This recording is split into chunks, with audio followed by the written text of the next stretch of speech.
The 2014 Stanley Cup Playoffs start now! And any team has a chance to win, except for the teams who didn't make the playoffs. Okay, so like half of the league has a chance to win. And I'm gonna be doing reaction videos throughout the playoffs covering every team, so let's get to it with the round one predictions. Woo! Are you just gonna get hammered? Get me a toaster. Magic Angel Robot from Winnipeg! What the hell are you talking about? This team is ruining my life! More like round one preview, because prediction, I don't like that word. One, because I'm never good at predictions. Two, then people start going, you're a fan of that team. Do you know what LFR stands for? I'll give you an idea. I've been making YouTube videos about the NHL for 7 years, and I've only made 7 videos for the team that I cheer for. And they're not in it this year, so let's talk about your team. Round one, fight! We'll start in the East. What up, Eastern Bias? We'll start with the New York Rangers taking on the Philadelphia Flyers. Now, isn't this a familiar sight? A team coached by Alain Vigneault makes the playoffs only to face a team full of big meanies who will punch them in the face. First round in 2014 or his entire tenure as Canucks coach. This is a weird series. This is the first in a lot of weird series, actually. First of all, it's a rematch of just a few Winter Classics ago. There was the Brizgalov saga, the Yag salute, JVR's green mouthguard. Now Brizgalov is gone, Bobrovsky is too, Yager is gone, Rupp, who did the Yager salute, is gone, JVR's green mouthguard is gone, everyone's gone. Actually, a lot of the players are still the same, but a lot has changed. The Flyers season has gone a lot like Claude Giroux's. Earlier in this year, he couldn't buy a goal. I was talking about how I was convinced that his wrist had not healed yet, and I'm kind of sticking to that, because a little time passed and he got hot as a pistol. He ended up finishing 3rd in NHL scoring. Could have just been he was cold to start the season, lower shot percentage, whatever, he's sick, and the Flyers have a chance when he's on. Of course, the Rangers, no slouches themselves. Rick Nash had a terrible start and an injury-filled start, and now look at him. And while the Flyers have a nice supporting cast for Giroux, Voracek, Simmons, and so on, the Rangers have a sleeping giant, Martin St. Louis, who has just not turned it on since the trade. But the Flyers made an improvement with McDonald, who they just locked down to a huge contract. I want to know what you think about that. And the Flyers have one of the more underrated two-way players in the game in Sean Couturier. It's hard for me to not give this series to the Flyers, because something just tells me they're a better team, but the goaltending factor. Over a best-of-7 series, if the Rangers can at least match the Flyers, Lundqvist versus Steve Mason.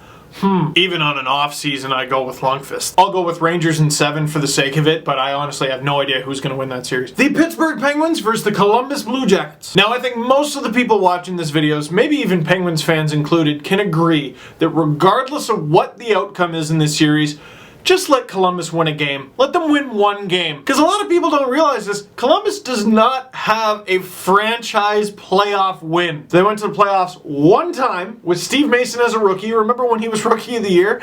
And they got swept by the Red Wings. Now it's the big bad Penguins. Sidney Crosby. Need I say more? Penguins are clearly the favorites. But then again, wait. Hold on. Because down the stretch, I heard a lot of Penguins fans going, well, hold on to your butts because we don't want to play the Flyers. And I don't blame them for saying that. Then there's Marc-Andre Fleury's recent playoff record. I know the guy's got a cup ring, but come on. There's the injury factor. A lot of guys aren't back yet, and the ones that are they at 100%? Meanwhile, the Blue Jackets, Ryan Johansson's having a magical season. It's amazing how few people are talking about it, and you still got Sergei Bobrovsky in net. Is he Vezina quality this year? No, but he's still pretty damn good. The Columbus Blue Jackets are a feisty bunch of bastards. I still give Pittsburgh the edge in this series. I'm going to say they win in 6, but Columbus is going to take a chunk out of them. The Tampa Bay Lightning against the Montreal Canadiens. Now, this is a very interesting series.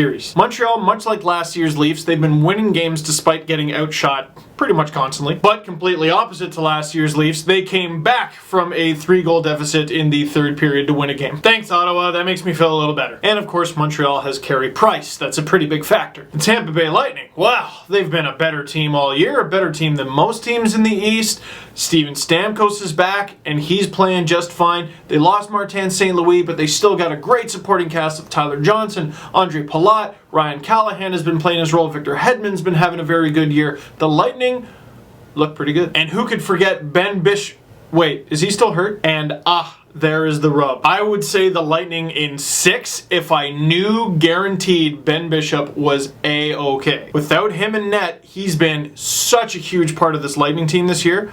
I don't know, it's hard not to give Montreal the advantage. I want to say the Lightning are going to win. My gut tells me the Lightning are going to win, but in a 7-game series, if it makes it to Game 7, the Habs just have a tendency to pull magic out of their ass and win, so I'm going to go with Habs in 7. Ovechkin's thinking about the Habs and going, I know about the Magic and Ass, Yaro Halak, and all that. Why did I give Ovechkin a Finnish accent? Last but not least, in the East, the Boston Bruins take on the Detroit Red Wings. EA Sports and NHL 14 recently did their emulator, their simulator, their playoff predictor, where they basically take all the current rosters, update them, put them in the current playoff tree, face them against each other, and see who wins. Not only did Boston defeat the Detroit Red Wings in their simulator, but they also went on to win the cup. And damn, they do look good, don't they? Let's give Detroit their props. I mean, this is a team that, against all odds, made the playoffs. What the hell are they doing here? They have no business. Datsuk out like half the year. Zetterberg out like half the year. Nicholas Kronwall was really the only defenseman who was there the whole time. They didn't get particularly magic goaltending out of anyone. Gustafson, Howard, Mrazek. Really, it was a lot of the young guys. Thomas Yurcho coming up, Thomas Tatar, and they also got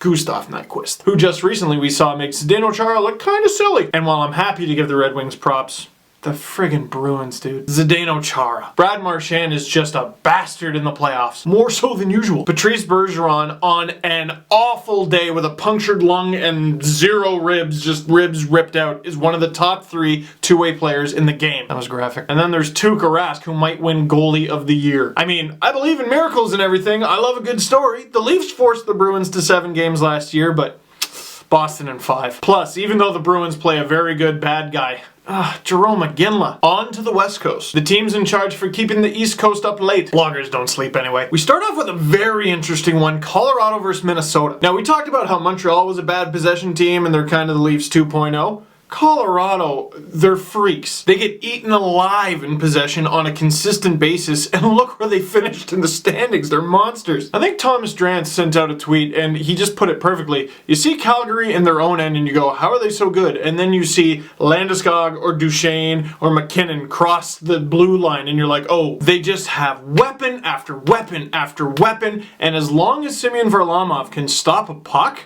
the Colorado Avalanche have a chance to be world beaters. And no offense to the Minnesota Wild, but they're facing a beatable team. Like, I'm not gonna lie, I looked at the playoff tree and was looking at all the matchups. I'm like, oh, Chicago, St. Louis, that's very intriguing. And oh, Boston, Detroit, and Colorado, Minnesota. Minnesota made the playoffs? For a playoff team, they were quiet. And I mean, sometimes quiet players are good. You know, you sneak behind the defense, or maybe the defenseman's quiet. That means you don't notice him. That means he's not making a mistake. But based on what I've seen of the Minnesota Wild, Colorado can beat them. Minnesota needs to get unreal goaltending. Ryan Suter needs to have a great playoffs, and Zach Parise needs to have a better playoffs. If all of Colorado's young guns, and we didn't even mention guys like Paul Stastny and Ryan O'Reilly, if all of them can keep firing and Semyon Varlamov can stay hot, they'll win. I'll go with Colorado in 6, but Colorado is going to win all their games in overtime because Patrick Waugh. I would love to go to his goaltending school. Rule number 1 of goaltending: talk nicely to your goalposts and mean to your opponents. Okay. Is there a problem? No, don't shove the partition on me. Okay, I'm not Bruce Boudreau. Speaking of Bruce Boudreau, the Anaheim Ducks take on the Dallas Stars. Am I saying this at the beginning of every preview?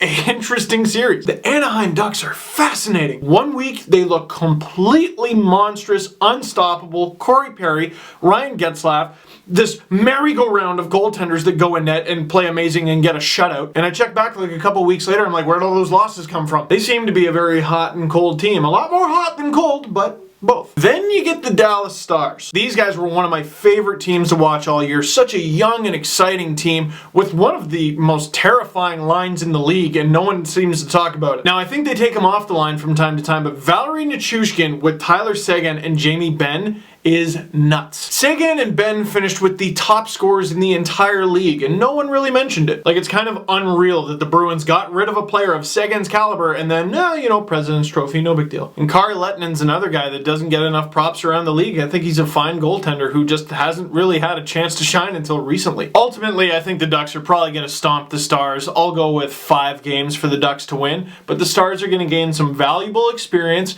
and they'll be back in the playoffs next year, and they'll be good. We end with a pair of series that are going to completely screw up everyone's hockey pool. We'll start with Chicago versus St. Louis. Are you frigging kidding me? Do you stock up on Blues? Go right ahead. Do you stock up on Blackhawks? Go right ahead. This could easily be the Stanley Cup final, and it's in the first round. Taves, Kane, Hossa, Sharp, Keith, Seabrook. The Hawks are a nightmare. Oshie, Backus, Pietrangelo, Shattenkirk, Bouwmeester you forget about. They got Ryan Miller. The Blues are a nightmare too. But the Blues did not have a good end of the season now, did they? Now, it could be they just, shake that cold streak out of your system, get it out of the way for the playoffs, and you'll be fine. But even on their best day, they have to beat the Blackhawks, the defending Stanley Cup champion Chicago Blackhawks. Screw it. Just like old times, this one's going down to Game 7 in overtime. And I'm not going to say who's going to win. I'm just going to pick one goal scorer from each team because I'm cheap. Alex Steen for the Blues,